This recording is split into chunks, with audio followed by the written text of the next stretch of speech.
Uşaqlar, biceps işləyən zaman, biceps hərəkəti zamanı əksəriyyət, bax, indi bununla göstərməyəcəm ki, yorulacaq, patikodumun içinə zibil olmasın. Bax, tutur, birincisi hamınız zigzag dəmirə qaçırsınız. Zigzag dəmirə qaçmayın, çalışın düz dəmirlə işləyin, mən bunu dəstəkləyirəm. İkincisi də, bunu yarımçıq açırsınız belə, qorxursunuz, vətəriniz qırılar buradan, güya ki, qalxar yuxarı sada. Qardaş, elə şey, oğlum, ağır çəkin o profesionallarda olur, kurs eləyənlərdə olur.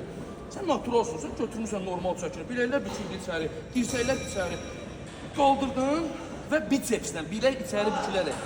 Belə yox ha, belə yox. Bilək içəri düşdün, bax bura.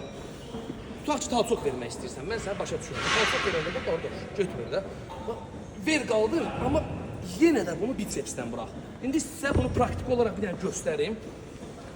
Bax, hərəkətə giriş, çıxış, uşaqlar, hamısı ideal olmalıdır. Hamısı. Baxın, tutduq, qaldırdıq. Bax. Hop. Bax, belə bicepsdən buraxmaq lazımdır. Və bicepsi ağır çəkib qoyub yalandan 5 kilo, 5 dənə vurmaqla döv. Yəni, bunun sayı olmalıdır, haradasa bir 10-12.